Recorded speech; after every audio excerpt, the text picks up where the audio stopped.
శ్రీమాత్రే నమ. జయ గురు దత్తాత్రేయ నమ. ఈ వీడియోలో మనం మిథున రాశి వారికి శనిగ్రహ అనుగ్రహం ఏ రోజు నుంచి ప్రారంభమవుతుంది, ప్రస్తుతం భాగ్యస్థానంలో ఉన్నటువంటి శని భగవానుడు ఈ రాశి వారికి 29 మార్చి 2025 తర్వాత దశమ స్థానంలోకి రావడం జరుగుతుంది. అంటే ఒక విధంగా కర్మస్థానాధిపతి కర్మస్థానంలోకి రావడం జరుగుతుంది. అయితే శని భగవానుడు ఏ రాశి యందు సంచరిస్తాడో దాని పక్క రాశి మీద కూడా తన ప్రభావం పూర్తిగా 30 డిగ్రీలు కూడా ఉండడం జరుగుతూ ఉంటుంది. ఇది జ్యోతిష శాస్త్రంలో ఎవరైతే బాగా అనుభవజ్ఞులు ఉంటారో వాళ్ళకి ఈ విషయం తెలిసి ఉంటుంది అన్నమాట. అంటే అన్ని గ్రహాలు కూడా తను ఉన్న రాశి మీదే ప్రభావాన్ని చూపితే శని భగవానుడు తన ఉన్న రాశి దాని పక్క రాశి మీద కూడా తన ప్రభావాన్ని చూపడం జరుగుతూ ఉంటుంది. మరి మకర రాశి వారికి ప్రస్తుతం భాగ్యస్థానంలో సంచరిస్తున్నటువంటి శని భగవానుడు 9వ స్థానంలో వక్రగమనం పొందడం వల్ల మరి 9వ స్థానంతో పాటు 8వ స్థానం మీద అష్టమ స్థానం మీద కూడా తన ప్రభావాన్ని చూపడం వల్ల చాలా వరకు జాతకుడికి కొన్ని అవకాశాలు చేయిదాకా వచ్చి చేయి జాగిపోవడం, కొంత ఆదాయం తగ్గిపోవడం, కొన్ని ఇబ్బందులు జరుగుతున్నాయి అనుకుందాం. సో ఏదైనా జరిగిపోయింది అనవసరం.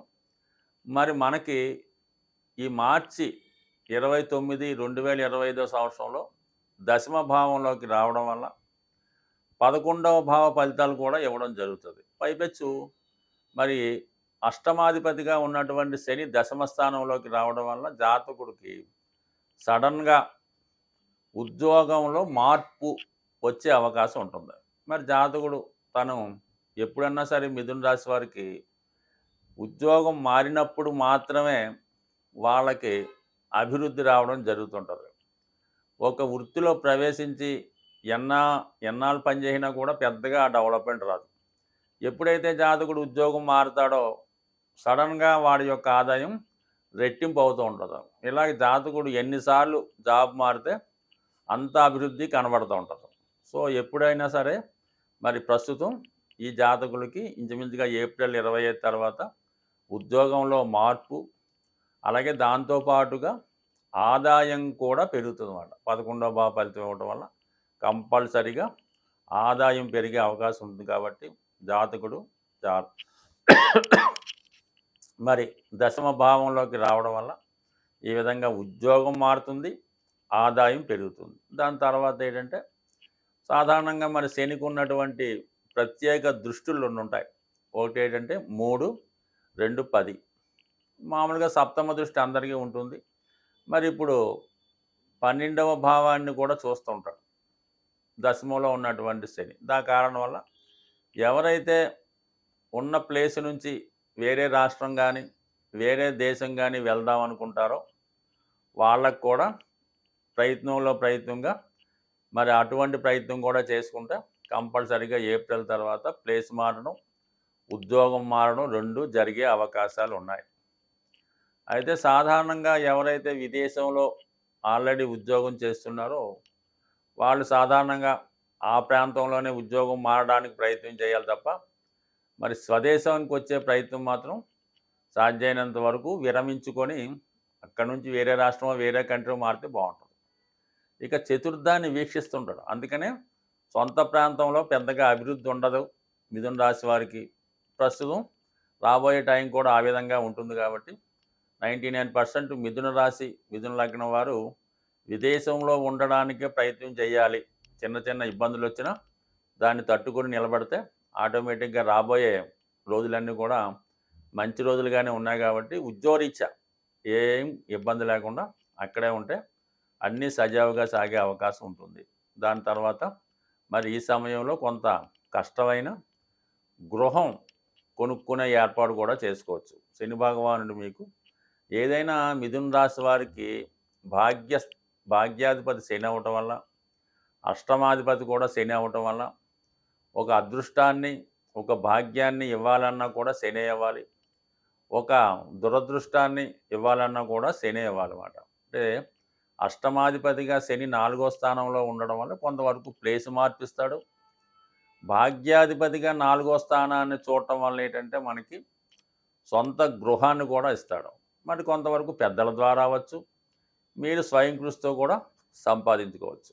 అలాగే మరి ఈ విధంగా మరి దశమంలో ఉన్నటువంటి శని సప్తమాన్ని కూడా వీక్షిస్తాడనమాట. సప్తమాన్ని ఎందుకంటే 10వ దృష్టితో సప్తమాన్ని వీక్షిస్తాడు.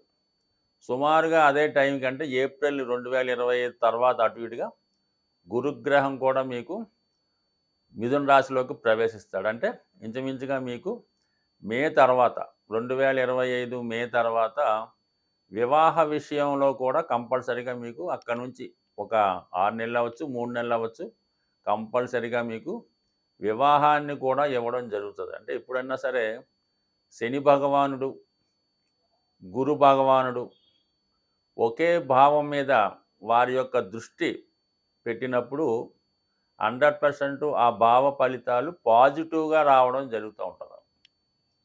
అదే శని భగవానుడు, కుజగ్రహం ఒకే భావం మీద దృష్టి పెడితే ఆ భావ ఫలితాలు 100కి 100 పాళ్ళు నాశనం అవడం జరుగుతూ ఉంటుంది. ఇవి సాధారణంగా గోచారంలో ఉన్నటువంటి టెక్నిక్స్. ఇవి ఫాలో అవుతూ రాబోయే ఇబ్బంది కానీ, లాభాన్ని కానీ, నష్టాన్ని కానీ ముందుగానే అంచనా వేసి తగు విధంగా ఇబ్బంది పెట్టే గ్రహానికి ఏదైతే పాపగ్రహం ఉంటుందో ఆ పాపగ్రహానికి పరిహారం చేసుకుంటే జరగబోయే విపత్తు నుంచి బయటపడే అవకాశం ఉంటుంది. సాధారణంగా శని భగవానుడు నియమ నిష్టలకి, క్రమశిక్షణకి, నిడారంబర జీవితానికి కారణం అవుతూ ఉంటాడు. శని ఏ భావంలో ఉన్న ఏలినాటి శని కానీ, అష్టమ శని కానీ ఏదైనా సరే తన యొక్క ఫలితాన్ని మంచి ఫలితంగా మార్చుకునే శక్తి కేవలం జాతకుడికి మాత్రమే ఉంటుంది. మీరు ఎంత ధనం ఖర్చు పెట్టండి, ఎన్ని జపాలు చేయించండి, ఎన్ని పూజలు చేయించండి, ఎంత దాన ధర్మాలు చేయించండి, మీ ధనం వేస్ట్ అవుతుంది తప్ప మీకు దానివల్ల 5 పైసలు ఉపయోగం మాత్రం ఎట్టి పరిస్థితుల్లో కూడా ఉండదు. మీరు ఉద్యోగం కోసం ప్రయత్నం చేయకుండా ఏదో జపాలు చేయించాను, దానాలు చేయించాను, జాతకం చూపించాను, ఇంకా ఉద్యోగం రాలేదంటే ఎలా వస్తుంది? ఉద్యోగం ప్రయత్నం చేస్తే వస్తుంది. లేదంటే మీ అర్హతను బట్టి మీరు ప్రయత్నం చేయాలి తప్ప ఏదో డిగ్రీ పాస్ అయింది, సివిల్స్ రాస్తున్నాను, రావటం లేదు, బోల్డ్ పూజలు చేయించాము అంటే ఎలాగొస్తుంది? ఇవేమీ వద్దు. మీకు ఏదైతే అర్హత ఉందో అది తెలుసుకొని దాని ప్రకారం క్రమశిక్షణతో నియమంగా, అంటే శనికి ఏంటంటే ఎప్పుడు కూడా క్రమశిక్షణ ఇంపార్టెంట్. సూర్యోదయానికి ముందే లెగవలసి ఉంటుంది. దాని తర్వాత ఏంటంటే సాధ్యమైనంత వరకు అన్ని పనులు కూడా క్రమశిక్షణతో, నడకతో చేసుకోవచ్చు. అంటే వాకింగ్ చేసుకోవచ్చు, రన్నింగ్ చేసుకోవచ్చు, కావాలంటే ఊరు వెళ్ళినప్పుడు మామూలుగా బస్సు, వాహనాల్లో, కారులో ప్రయాణం చేయొచ్చు. కానీ చిన్న చిన్న పనులకి ఇతరుల మీద ఆధారపడకుండా సొంతంగా మీరు చేసుకోవడం ఒకటి జరుగుతుంది దానివల్ల.